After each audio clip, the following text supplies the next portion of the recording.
గాజువాక నియోజకవర్గం 87వ వార్డ్ పరిధిలో electrical AE గారితో రాష్ట్ర కార్యదర్శి స్థానిక వార్డ్ కార్పొరేటర్ బొండా జగన్నాథం సుడిగాలి పర్యటన చేయడం జరిగింది.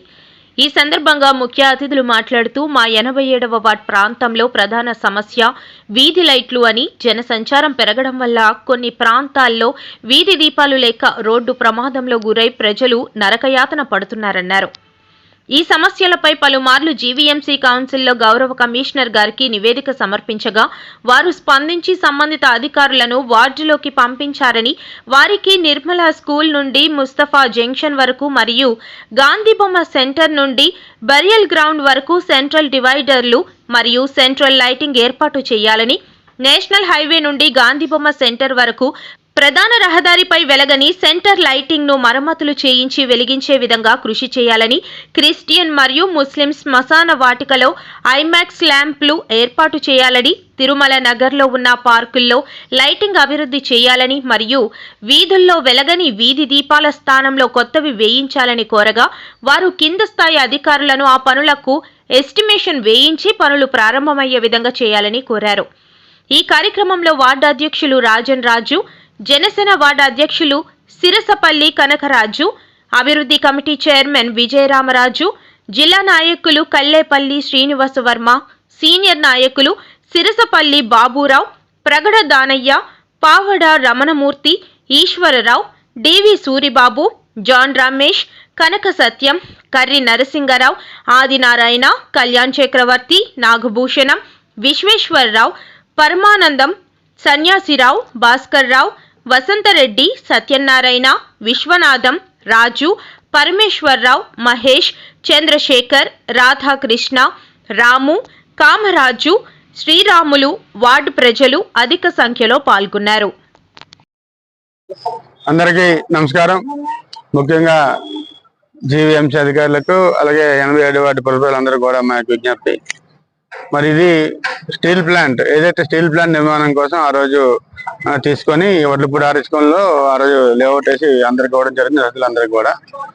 మరి ఈ మీడియా ద్వారా అందరూ తెలియాల్సిన విషయం ఏంటంటే, ఇది స్టీల్ ప్లాంట్ కోసం ఆ రోజు నిర్మాణం కోసం తీసుకున్న ఈరోజు ఇక్కడ ఏర్పాటు చేసిన తర్వాత మౌలిక సదుపాయాలు అనేది ఇంతవరకు మాకు కల్పించలే. ఏదైతే జీవీఎంసీ నుంచి ఈవేళ చూస్తున్నా ఉన్నది కూడా 80 ఫీట్ రోడ్ లో ఉన్నాం.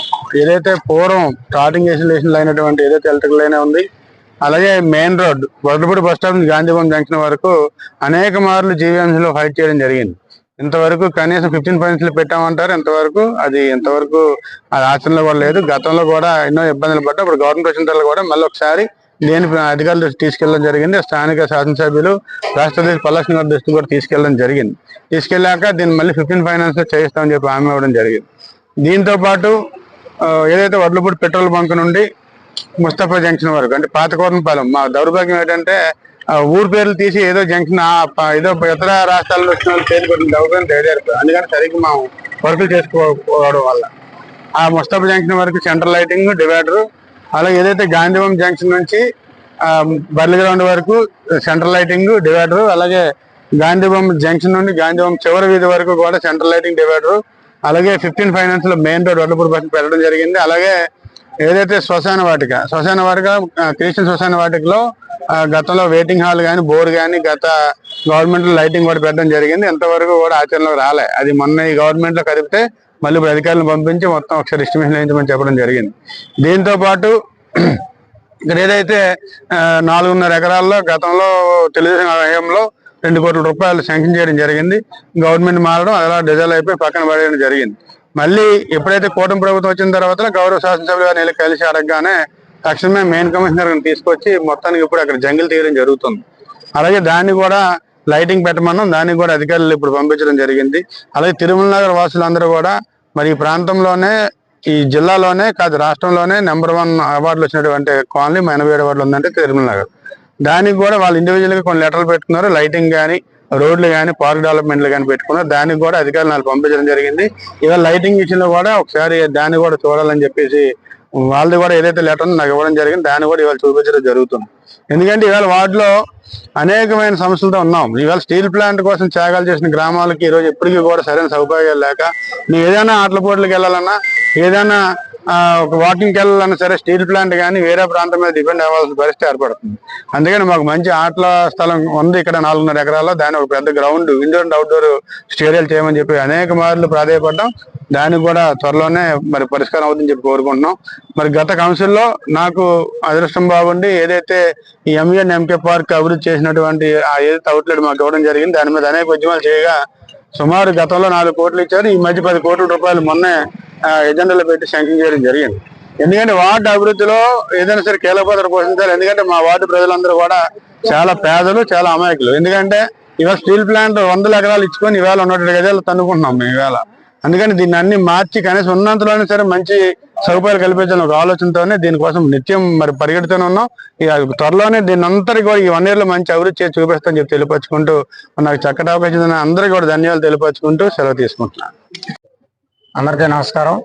నేటి కార్యక్రమానికి రాష్ట్ర కార్యదర్శి, మన వార్డు కార్పొరేటర్ ఎల్మంచి లేదు పరిశీలన బండా జగన్ గారికి, అలాగే తెలుగుదేశం పార్టీ కుటుంబ సభ్యులందరికీ కూడా ఒక్కొక్కరికి నమస్కారాలు తెలియజేసుకుంటూ, మరి ఇది స్టీల్ ప్లాంట్కి ఇప్పుడే కార్పొరేటర్ చెప్పారు కానీ స్టీల్ ప్లాంట్తో కూడా ఒకప్పుడు దీన్ని దత్తత తీసుకొని కరెంటు, తర్వాత హాస్పిటల్, స్కూల్లో కూడా వాటర్ ఇమ్మని చెప్పి స్టీల్ ప్లాంట్ దత్తత తీసుకోమని చెప్పి కోరడం జరిగింది. మరి అది ఈ యూనియన్లతో కూడా మాట్లాడి యూనియన్ ద్వారా కూడా మేనేజ్మెంట్ కావడం జరిగింది. కానీ అది రూపు దాల్చలేదు. అది కానీ తీసుకొని ఉంటే బాగుండేది. మనకి ఈ జీవీఎంతో ఎంత ఇబ్బంది లేకుండా ఉండేది.